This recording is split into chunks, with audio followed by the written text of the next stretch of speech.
alone, choking for a long time. Swimming in your pussy, I'ma dive in. Your nigga keep blowing up your line, put it on silent. Okay, I just play my role. Told me we should take it slow.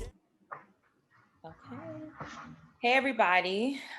I'm Tenilej, and I have these lovely ladies here with me for a candid and real conversation for deeper dive convo.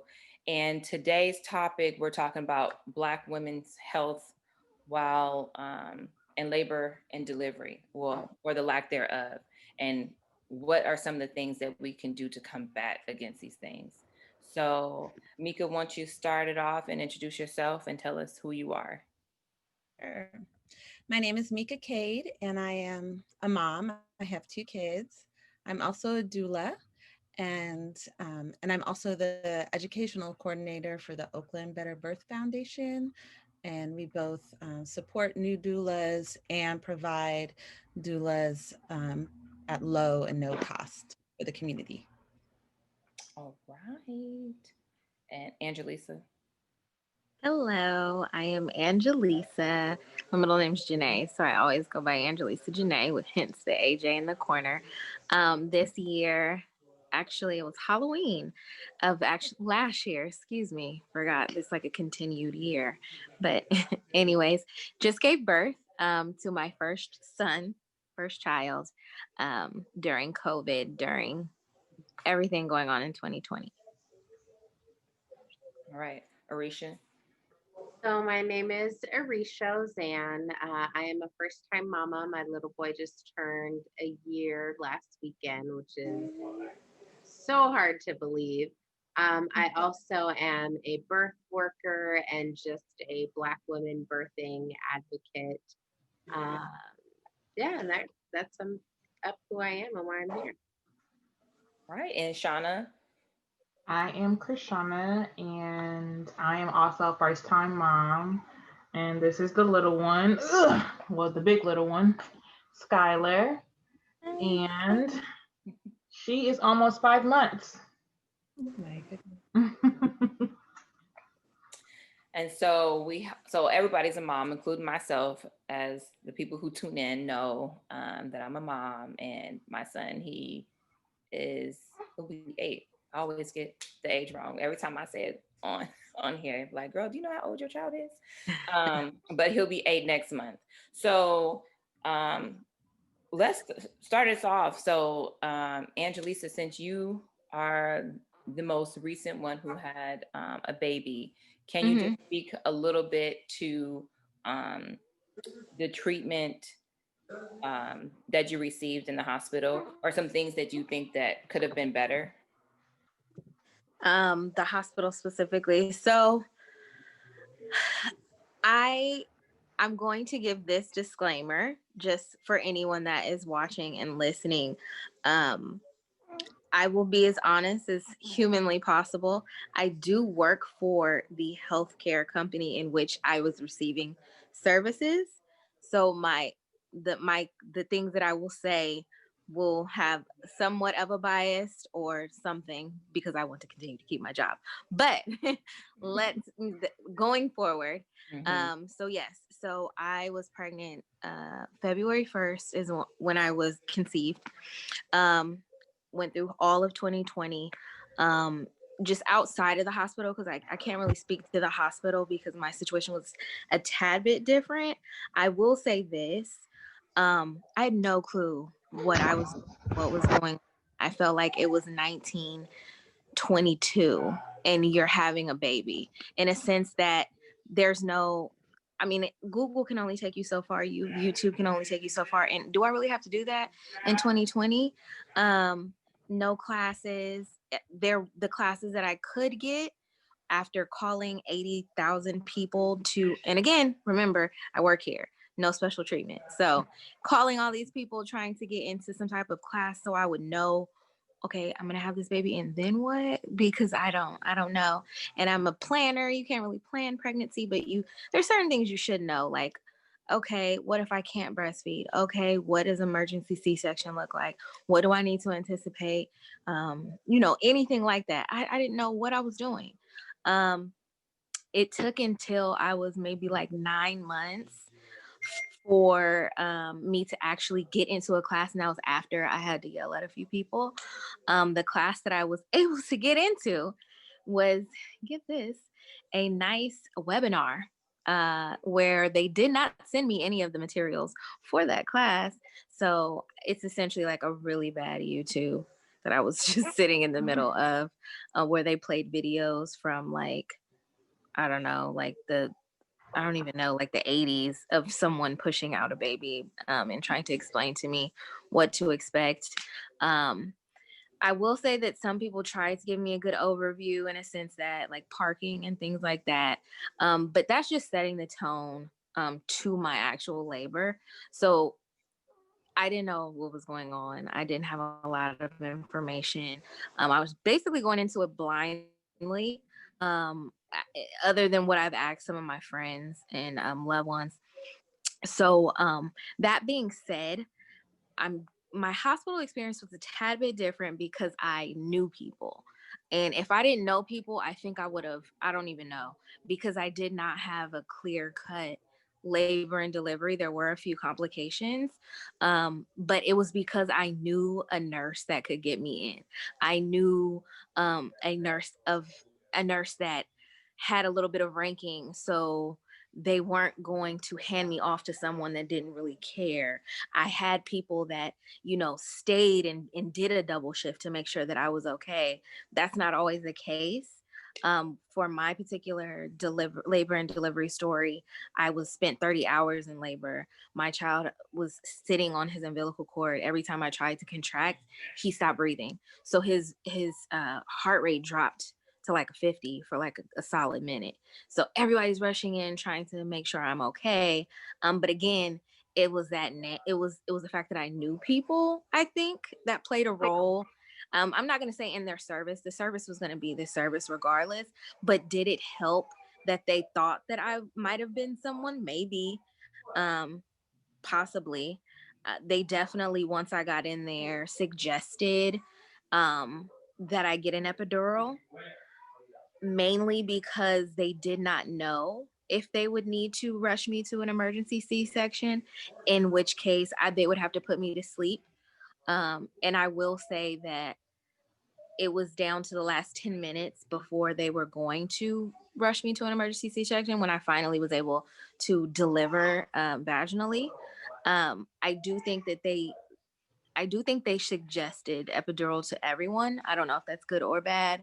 I don't know if that's for sound or quality control. Like, I'm not sure, but it was very, very quiet on the floor, very, very cold on the floor. But luckily, the people that were there in my corner seemed like they cared. They seemed like they wanted to do everything so that I would deliver vaginally versus doing the actual emergency C-section. That could be good or bad. In my case, it just happened to work out. I will say it was just a lot of holes.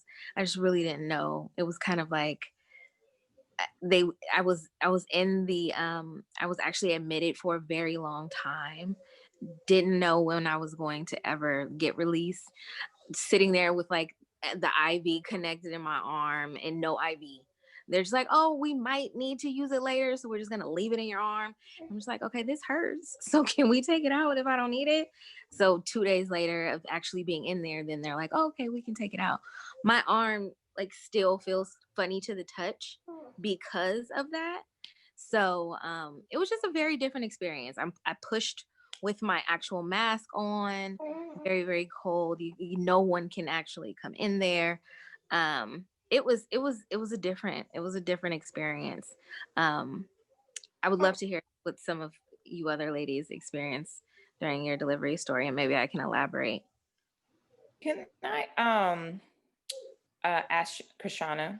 Shana, can you speak to what you experienced? Because I know that she did go through somewhat of a tough time, to say the least.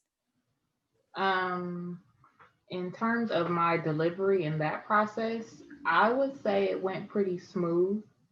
And Mika was my doula, so she was there for half of it throughout the active labor. So my water broke at night. I called her immediately before calling labor and delivery, told her what I was experiencing. She suggested that I call labor and delivery and told me that that's what, we both thought that my water had broken. Called them, they told me to go in. I went in. It happened roughly like a little bit after 11 p.m. And so we got to the hospital. It was me and my boyfriend, and we got in there. They did have me sign a couple consent forms, but I got into a room quickly. They did let me know that I was going to have to be induced once they got me into a room. And I'm probably skipping over some parts in terms of like the admitting and all that because it's kind of a blur. Um, what I do remember is that the IV part that Angelisa was talking about, they did have a hard time finding a vein on my arm, and it literally took them about 3 attempts to find it on my arm, and it was quite annoying. And it was painful because they kept having to poke me. Um, but once I got in there and settled, it was probably around 3 o'clock. I got my first dosage. I don't even remember what the medication was, but it was 2 options of medication that they were offering me to induce the labor. One of the options I was unable to take because my water had broken and it wasn't safe to do so. So it really was only one option that I was able to um, take. And so they gave me that around 4 a.m. and then told me to get some rest because I wasn't having any contractions, which is why they told me that I would have to be induced. I wasn't having any big contractions that I could feel, rather, but they could see it on the monitor. Um, and so they gave me the first dosage of medicine, said that they would give me another dosage after 4 hours if it was not, if my contractions weren't like speeding up. So they came back around 8 and they hadn't given me the second dosage because the contractions were starting to pick up. I kept having to go to the bathroom. So by around 8, between 8 and 9, I started kind of feeling a little bit more active, um, more contractions, not really intense, but more contractions. The nurses kept coming in and out of the room, checking on me. Wasn't able to get any real rest. I did try and get up and walk a little bit. I wanted to try and do some walking up and down the hallway, and I was able to sit on the medicine ball for a little while. But after, I would say after about 45 minutes past 8, then I started dilating. And so they didn't want to keep checking me to see how far I had dilated because they said it can increase the risk for infection. So they only checked me once. And that first time when they checked me, I was about 4 centimeters, if I'm not mistaken. And so that's when I sat on the medicine ball and I was doing all those type of things. Um, and then I kept feeling like a real intense pressure on my rectum. Like I had to go make a bowel movement. And so I kept telling them, like, I feel like I gotta go to the bathroom. I feel like I gotta go. And so I did get up once and I went to go and I actually did go. And then I came back and I felt like I had to go again. And I remember that it was a nurse that was there. And I've already heard stories of women telling me that, that's normal if you go and have a poop on the table. But the nurse was like, you better not go here. We're not doing that here. And I just laughed. And so I didn't go. But I remember like keep asking them to be quiet in the room because it was so many people that I just wanted them to be quiet so that way I could focus on my breathing and focus on just what I need to be focusing on. And it just seemed like it was so loud in there. And so after I say about 10 10 or 11, I kept saying like it feels like a lot of pressure. And then I remember Mika, because she was on FaceTime, and I remember her saying or suggesting that they check me again, because she's like, if you're feeling that much pressure, then it might be time for her to push. And that's what I kept feeling like, is like I felt like I had to push, and they're like, well, no, we don't want you to push yet. And I'm like, well, it's kind of happening without me really doing it. And so when they checked me again, I think I was 8 centimeters, or she had crowned. But yeah, I don't remember more than about 3 pushes, and she was here. So 1209 is when she was here. So it was pretty smooth. In terms of the delivery, I didn't have too many issues and problems with that. It was the postpartum after delivery where I ran into a lot of my problems. So I don't know if we want to pause and wait. Well, we can talk about that in just a sec. I want Mika and Arisha to really speak in terms of like the process, and like Angelisa mentioned, like some holes in there. So like, what is the norm? Like, which are some things that mothers to be, especially Black mothers to be, what should we be looking for, asking questions, those type of things? Either one of you can take the floor. I would, as a first-time mom and a doula, I felt incredibly privileged to have this, what felt like textbook, spiritual, holistic platform in which I started, right? So I've got this whole idea of birth. And then when you are 40 weeks pregnant and you're starting to feel contractions, amnesia is a side effect they don't tell you about. So it was just a whole different experience delivering a baby versus hypothetically talking about delivering a baby, or even watching another woman deliver a baby. But I would say your question, what I heard you ask was, what can Black women do to advocate for themselves?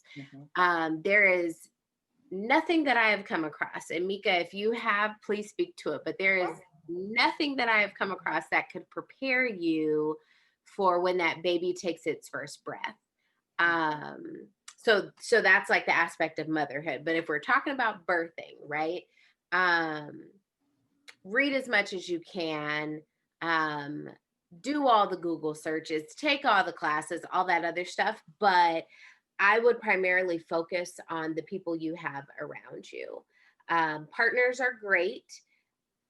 And because I'm working on not saying but, so partners are great, and they are also having this birthing experience as well. So every class that you've attended, everything that they know, all the information that they have probably went out the window with your information. So that's where your community and your tribe comes in. So get yourself a doula. If you're able to afford midwifery care, I'm going to advocate for women to birth outside of hospitals, primarily if you're able to, if you have a healthy pregnancy.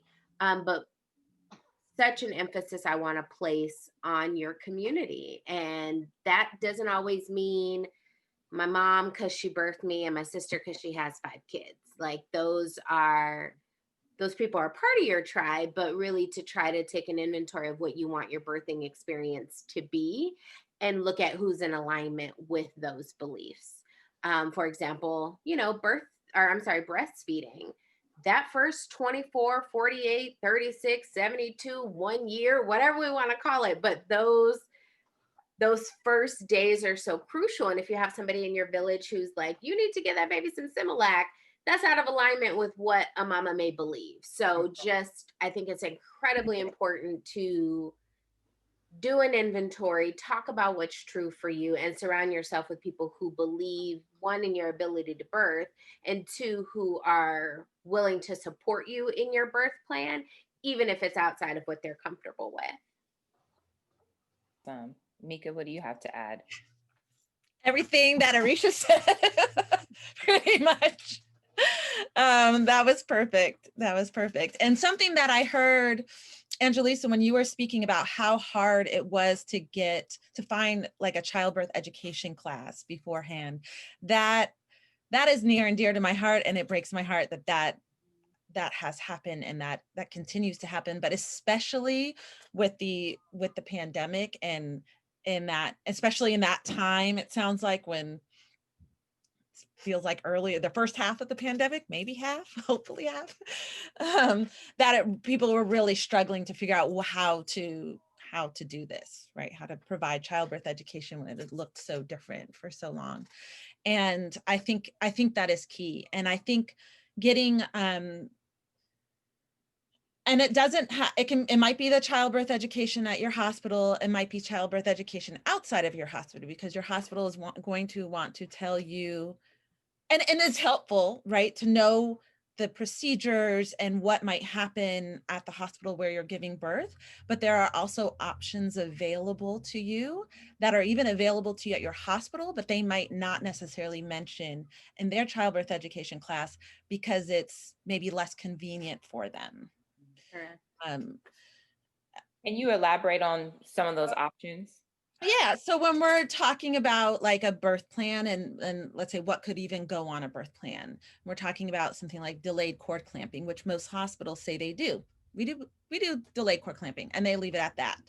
But it means something different at every hospital in the Bay Area. Means a different thing, a different amount of time, and people justify that for different reasons. But if you have a childbirth educator or a doula or an advocate outside the hospital, well, they can really talk to you about what that means, like why you might choose. Your hospital might say delayed cord clamping is 1 minute, but you actually want to choose 5 minutes or 10 minutes or wait for the cord to be white.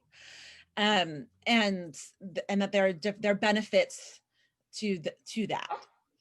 But it is not their protocol necessarily in the hospital. Got it. So I know most childbirth education classes are now online, because we can't meet in person, and that is hard. But having like a webinar of just videos is also like, we can do better than that. We can do a lot better than that. And part of what we're doing through Oakland Better Birth Foundation this coming up year, and I'm really excited about.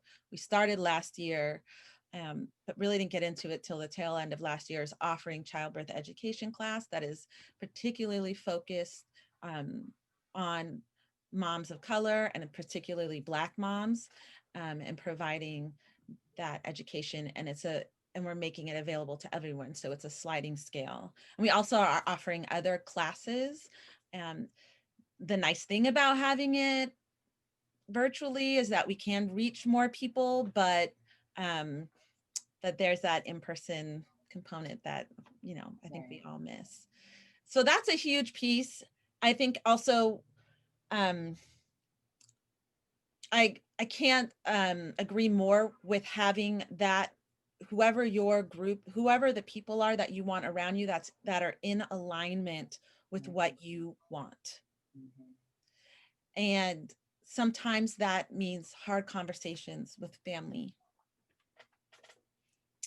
That is good. I wish I had this conversation sometimes. I can definitely agree with That's that. good. Mm-hmm. Yeah. And alignment, not this group of people, but aligned with your vision and your plan. Yeah. That's super big. I wasn't even offered a birth plan and I didn't even think, like, I had so much going on that, I mean, I knew it was kind of out there, but did I go the extra mile and like research and try and like advocate for it? I didn't. It was just too much going on. And to be honest with you, even if I were to make a birth plan the way that my delivery kind of happened, I wouldn't have been able to do anything within that birth plan. So something that you also said, Arisha, that kind of like triggered me to think about this. Breastfeeding was really big, and it was actually something that is like a little controversial in my family, but I wish I would have done a little more research on it prior to having a baby, or reached out and talked to someone about it, because it was really hard.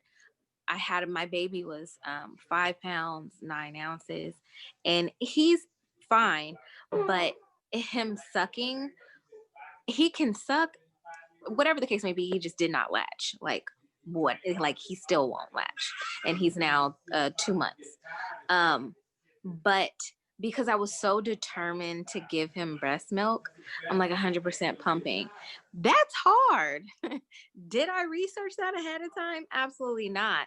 Did I cry a little bit as I'm having a screaming baby and I'm sitting here with like barely enough milk the first week and I'm like just pumping nothing but, what is it, colostrum or something like that? It was terrible. But I wish I would have found someone and reached out and done a little bit more research on that, just so I can mentally prepare for that journey.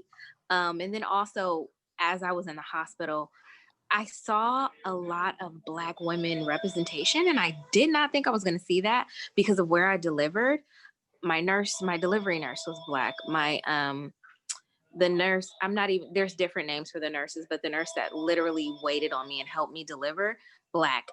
The one that postpartum that came in to check on me had a lot of Black ones there too. And that does something to you mentally. It makes you feel a little bit safer, a little bit more comfortable in your experience. And what she said to me was, and I really appreciate it, was she has 3 children. And when she gave birth to each and every one of them, she did not initially latch them on. She said, you know what, I need a second. I just sat here and, carried a baby for 9 months. I need a breather. And she said that she didn't do it. And then she came back a month later after she collected herself and her child latched. And what that did for me was it just gave me a little bit of hope, but it also made me feel better about my experience in that hospital, to know that they have real people working there that are not afraid to tell their story and not afraid to like push the envelope and say things that normal nurses wouldn't say. And that just gave me a lot of comfort. Nice. I just want to chime in really quick, going back to the birth plan, because I did have my birth plan with me, in which Mika helped me create, and I did remember to take it with me to the hospital.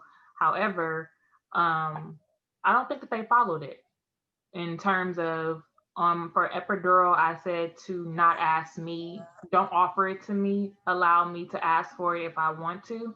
And I do remember them asking me at least twice. It may have been 3 times, but they kept asking me, do you want epidural? Do you want any pain medicine? And I kept saying, no, I'm okay. Like, I'll let you know when I'm ready.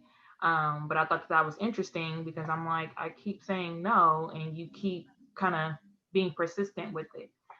So that's something that I stood my ground with. I didn't have any meds. I delivered vaginally.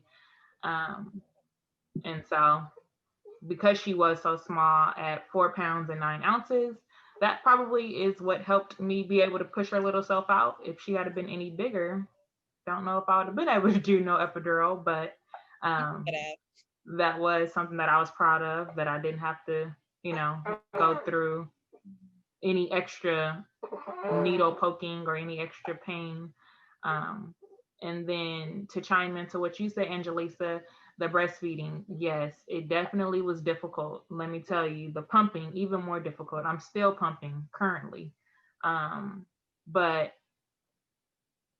because there was complications with my baby, not necessarily me, but after birth, she spent 2 weeks in the NICU. And so that was 2 weeks that I didn't have to breastfeed or to practice the latching. And so it definitely was exhausting the first 2 weeks of just pumping around the clock nonstop.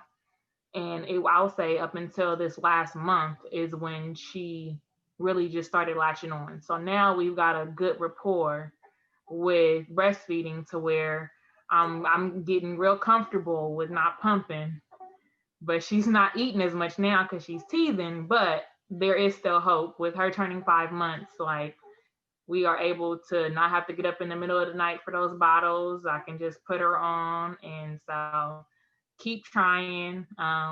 Even if you're trying once a day, a couple times a day, just keep trying. I've also, because I've been afraid of like my supply going low, I've been drinking the teas and taking the capsules, and What else? Eating oatmeal every day or every other day. Like I've been doing things to try and help keep that up, and so far so good. So keep trying if that's something that you are wanting to do, because it does build a stronger bond. I have learned um, between you and baby, and so that's That been. gave me so much hope because he latched for like 2 seconds, like 3 days ago, after I had pumped everything out. It's So I okay. was like, oh my gosh, for real? Nope, it's So okay. I'm gonna keep trying. I tried the following day and he just like sat there and smiled at me, like, Mom, what are you doing? So It's that definitely a gave me transition for them too, because it's a different nipple true. from the bottle nipple than it is your nipple. Like we Yeah. used to laugh at Skylar because she would get so used to the bottle to where when it was time for her to latch on to me, she would like kind of shake her head and she would like have the shakes because she couldn't differentiate, like, the difference between the two. But now she got it. That's exciting. I want Yeah. also to touch on your postpartum because also and ask the doulas that are with us after Shauna speaks and tell us what happened, what she experienced with baby Skylar, is why is the death rate so high for women of color? So Shauna, go ahead and tell us your experience after you delivered your postpartum. Okay, so after Skylar was born, she was born, some say she was born preemie, others say not. I would consider her preemie just because of her birth weight being so low, but I gave birth to her 37 weeks and 5 days, so just shy of 2 days of being considered full term. Now, you health professionals might be able to correct me, but I think that she's preterm, just because I didn't technically hit the 38-week mark, and that she could have used a little bit more time to be cooking. Um, so after she was born, we stayed in the maternity ward area for 2 days. So she was born on a Tuesday. We came home on a Thursday.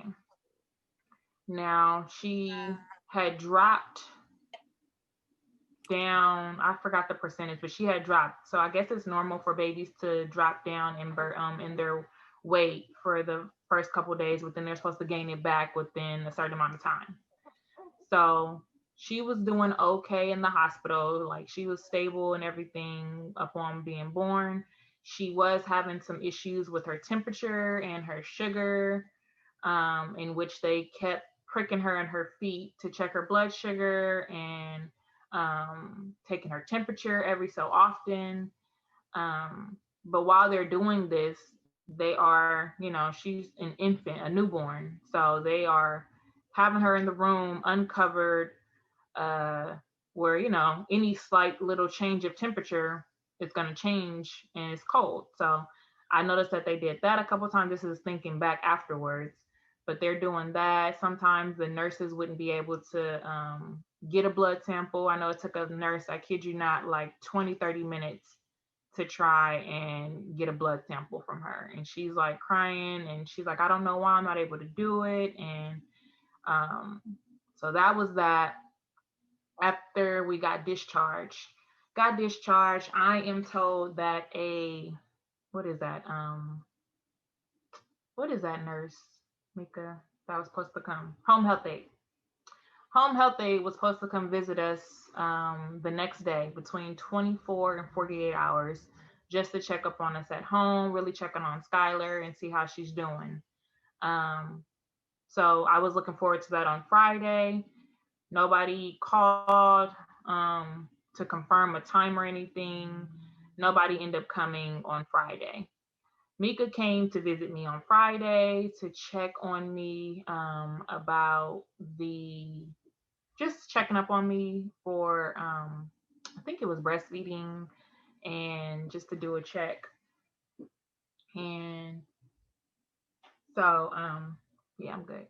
And so, in that time she was here maybe 2 hours, and in that time that she was here, Skylar had thrown up projectile vomiting, at least she counted 10 times while here in her visit. And we were just sitting down talking. I was able to give her colostrum because I had pumped all this milk while she was in the NICU. So, or no, this is before she went to the NICU.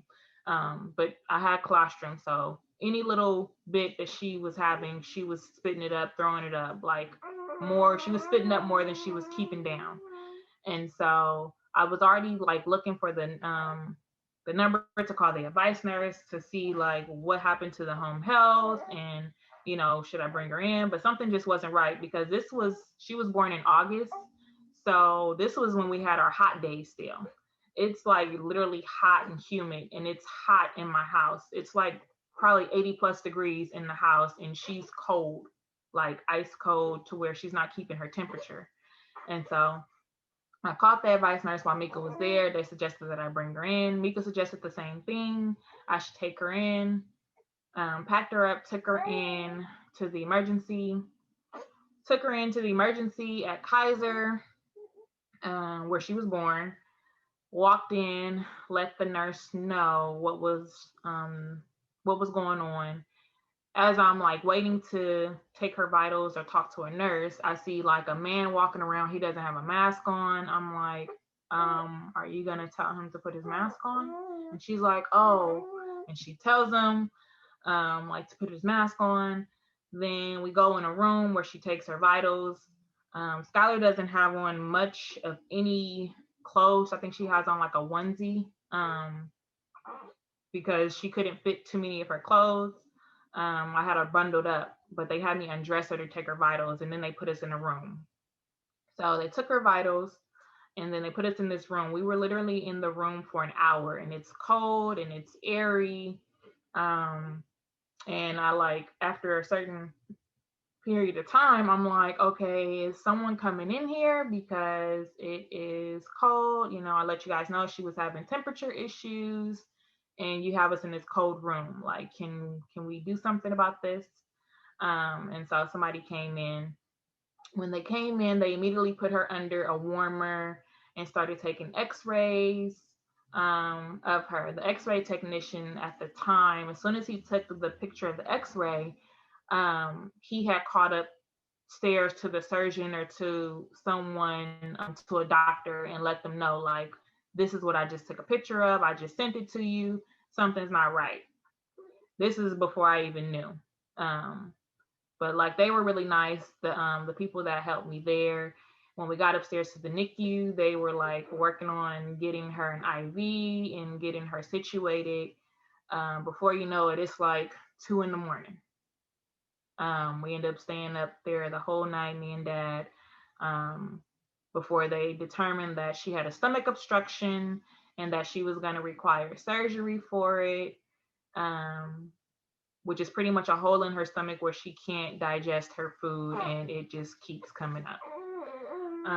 So that was that.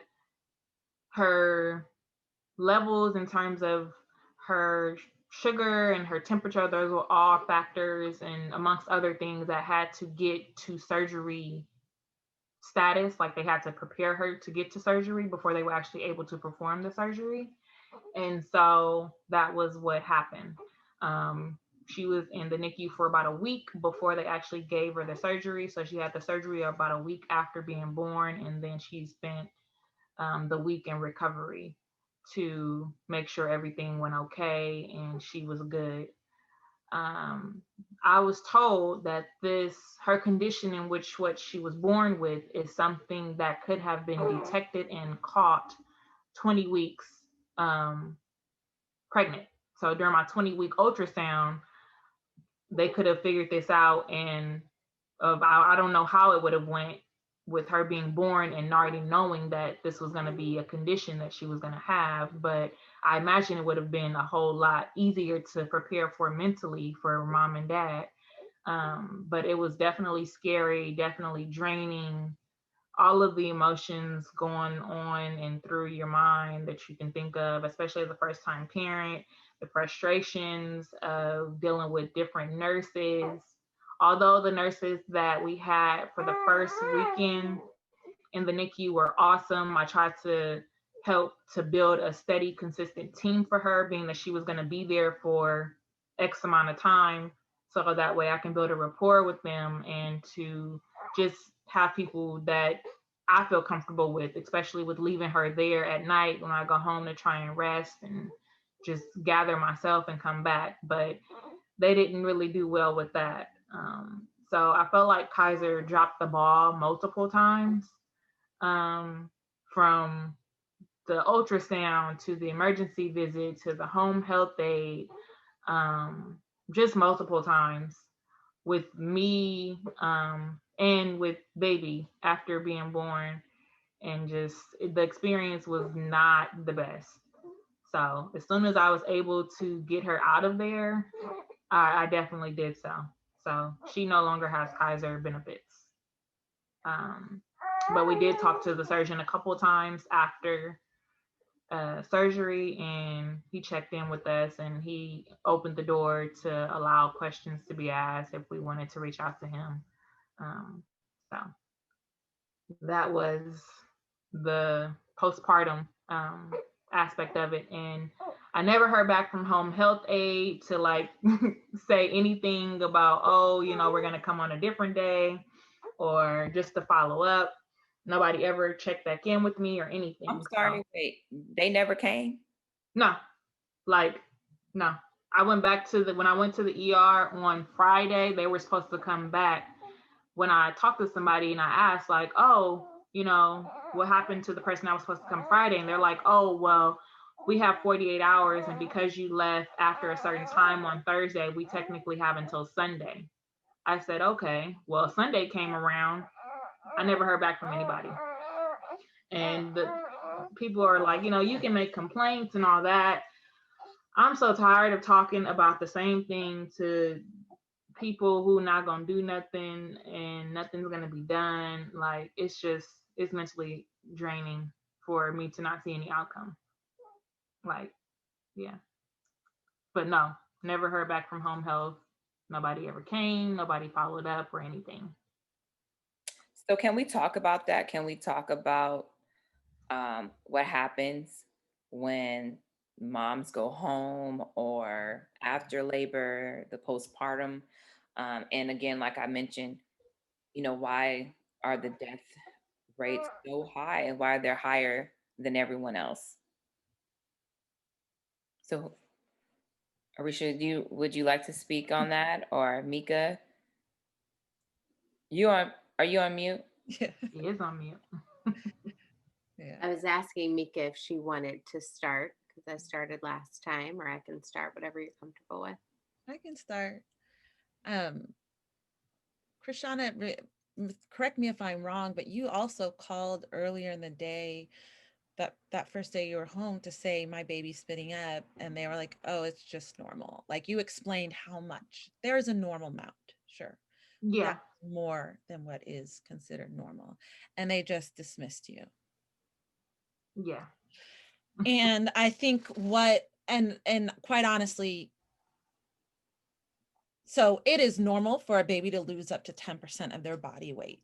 And the big thing of what they're checking in the hospital and why they're keeping you there to check your baby's weight at birth, what your baby's weight is, 24 hours, 48 hours after, to see what that weight loss is.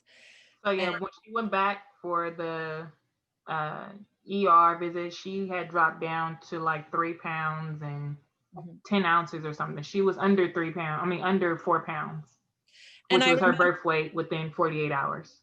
Right. And I remember when I met with you that day, and, I wrote down, like, we wrote down the numbers and all of that. And it was more than 10%, even when you left the hospital. So they should have never let you leave the hospital. So there is, Kaiser systematically dropped the ball on so many occasions, And this is what happens. This is part of the systemic racism that happens, right? And then we hear there's a crisis, of infant and maternal mortality crisis with Black women, as though it is Black women's fault. Mm-hmm. It is Black women, is because of it's right, as all of this stuff is put on Black women, when really it's systemic racism. And we have to be really clear about that. Black women have been having babies since the beginning of time. Yeah. There's nothing wrong with Black women, but we do live in a racist society. And so why was the ball dropped on very basic protocols? We have to ask ourselves that, right? Also, it's important to note that infant mortality is included within the first year of life. So I'm glad you brought up the postpartum period too. So it's so just getting back a little bit to the way that I was trained as a doula and Arisha, we met during one of my doula trainings, which was wonderful. And the training is Shafia Monroe Consulting. It's a Black midwife that does this training. And the training is based in the traditional 20th century African-American midwives. 20th century African-American midwives in the South were the women they were working with everyone, but a significant portion of that women were in extreme poverty, dealing with extreme racism and violence. And they had better stats at keeping Black women and children safe than our hospitals do now. And so some of those pieces we can learn from, and as doulas and advocates and birth workers and family, we can take some of those pieces and apply it to our modern day. And a big piece of that is that postpartum period. So going to see Krishana 24 hours after, where Kaiser dropped the ball with that. But I did go to see her, and we could have that conversation. I could support her in that moment. That was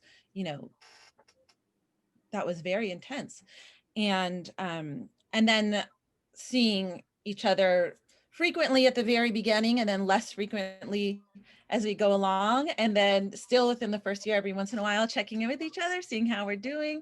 I get to get all the cute baby pictures for the most part, but still maintaining relationships is also key to supporting all women, but especially, in this case, Black women and children. Well, that's part of it. There's a lot that can be said. Arisha, would you like to add? There is a lot that can be said, and it's so layered. It's not simple. Even the question isn't simple, right? So it's, why do Black women die in childbirth? Why don't our babies live to see their first year of life? Why don't we get proper prenatal care? Why don't we have proper sex education? Why don't we have 2-parent households that these kids, it's layered. And I mean, Mika, you hit the nail on the head. It goes back to systemic racism and white supremacy and patriarchy and all of those things that have become the American Medical Association Foundation, unfortunately. Just a plug for the audience, there's a wonderful book called, it's not a wonderful book, it's actually a awful book, but it's called Medical Apartheid. And it talks about literally how the American Medical Association was founded. And our bodies have always been experiments. And now I still believe that is true. It's just done very discreetly, or not discreetly, but we are still test subjects for things, including prenatal care, including birth care, including postpartum care. And I struggle as a mother, I struggle as a doula, I struggle as a Black woman, because it's like, what is worth fighting for? Because meanwhile, I gotta stay sane, right? And I gotta stay fucking grounded, excuse my language, in this catastrophe. And so, I had a unique birthing experience. I planned for a home birth, and after 52 hours of being in labor at home, and my vitals were starting to decline. I'm a type 1 diabetic, so it was a whole thing with that. It was like this underground home birthing experiment. My body started to respond negatively. So I did have to go to the hospital. And I didn't have an awful experience, but I also have some training. And I also had been in labor for 52 hours. So my body had this time to do what it needed to do. I had a team of people with me. So fortunately, I don't have a horror story, but had I not had a team, had I not had the training, had I not, if things didn't align perfectly, I don't know what my story would have been. To go back to, back to my point of what to sit with, what to focus on. If I look at my baby and I focus on how I wasn't listened to in the hospital, or if I think about my birth and I remember, there was a moment where I'm literally telling my doctor or telling the nurse, because there were these, with no disrespect to people who choose to become doctors, what is it, like a medical student, basically, somebody in training. And I'm telling her something is wrong. And I had to say it 4 or 5 times for her to finally say, well, let me call the doctor. And the doctor comes in and I'm crowning. Literally, I'm looking at my baby's head. And, if I focus on, well, why didn't I get attention the first time I said something's wrong? Or the second time? Or the 4th time, right? If I focus on that, it can take away from the miracle that is my baby. So that's the balance. And I think that's really just the balance of being a woman of color in this country. Like, there's so much glory and there's so much grit. And what do I focus on? How do I get through the day? I've gone off on a tangent, so I don't even remember the original question. No, no, you're good. I just want to know, just like, I guess, professionally or stat wise, why is this happening? Are they just turning their heads? Like you mentioned, they're not listening, until you've already said it multiple times. Like, beyond, like, what is, I guess my question is more specifically, why is this happening? So I think it goes, like, I've thought about having a kid, but a fear of mine is just like not making it through childbirth. Yeah. And that's a valid fear. And again, it goes back to, like, what do we energetically want to put our focus into, right? Because there are legitimate, tangible fears. And I also believe that there is legitimate, tangible miracles and divine protection and ancestral guidance. And so what do I choose to focus on, right? But one thing that I wanted to say, I had some wonderful nurses at Kaiser in Oakland, some wonderful nurses, people who now I'm like, wait, I didn't get her name. Like, I wanted to be her friend. And, they're doing their job. So I have the utmost respect for nurses are very, very hard working. I believe probably underpaid, underappreciated, all of those things that we all sit with, right? But I say all that to say, I don't fault even a doctor. I don't fault them for what they don't know. They went to school and they got an education that was rooted in patriarchy and white supremacy. So all that they are regurgitating is an expertise in what they have been taught. So until we have fundamental changes about understanding a woman's body, understanding the spirituality of birth, understanding this indigenous power that lives within all of us, nothing will ever change.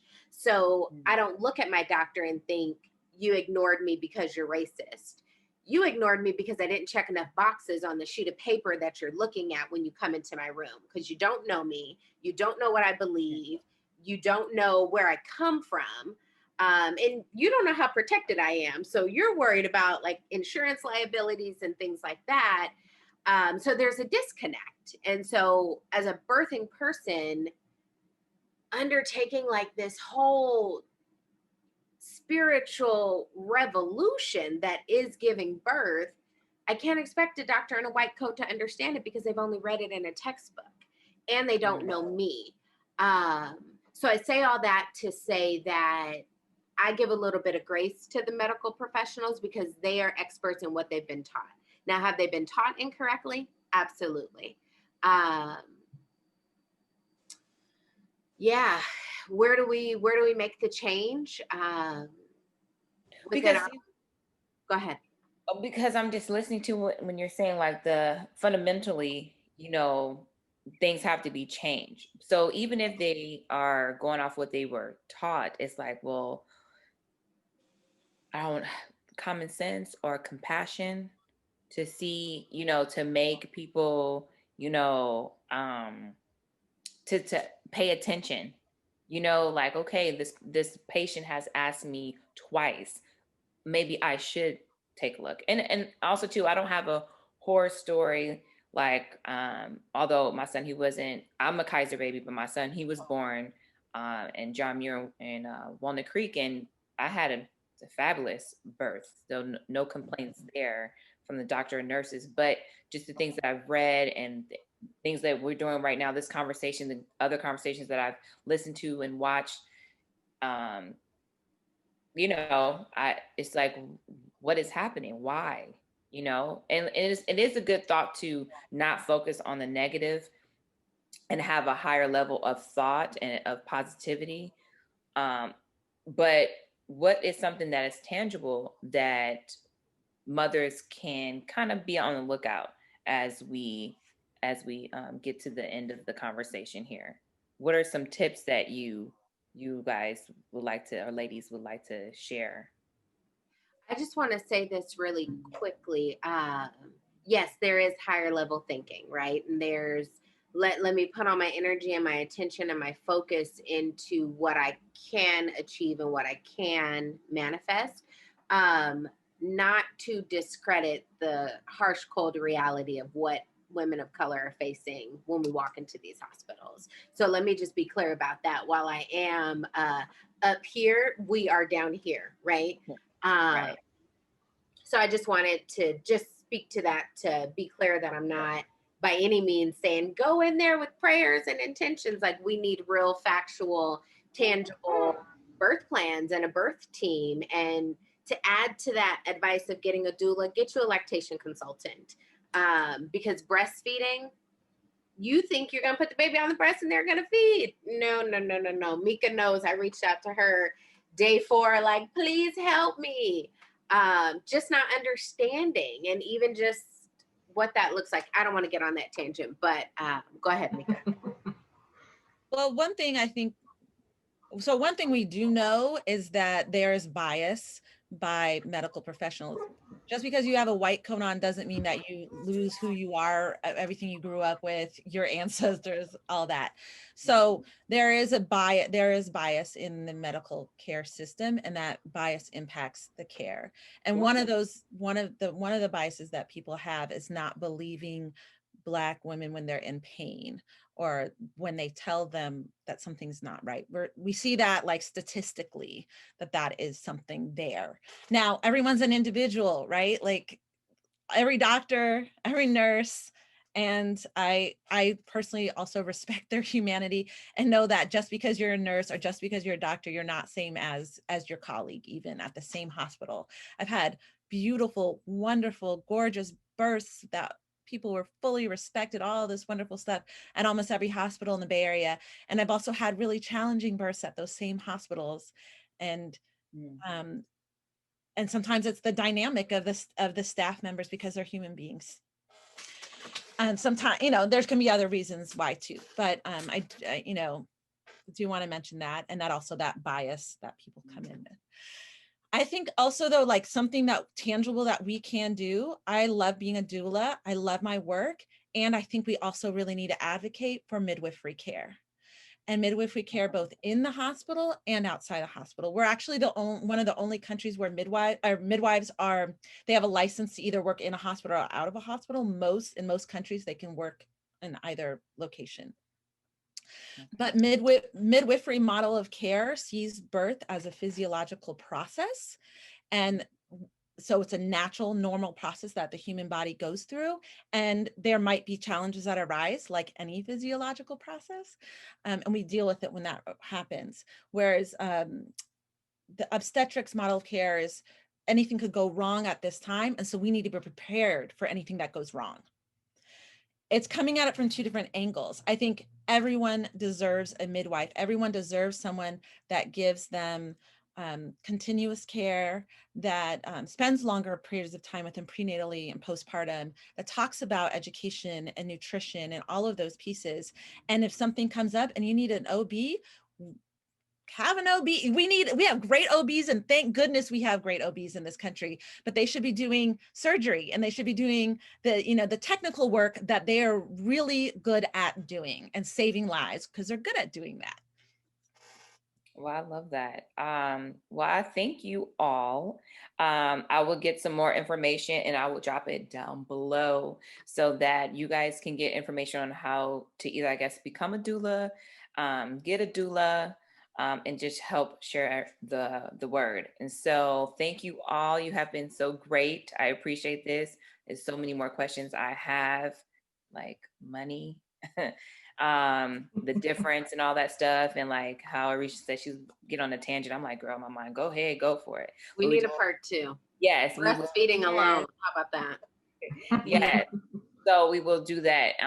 So I'm just so grateful because it is important. So at the end of the day, everybody's experience is not the same. Everybody won't have a horror story, and that is the good part about it.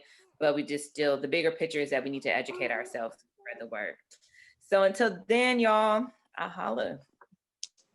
Bye. Bye, guys. Thank you. Bye.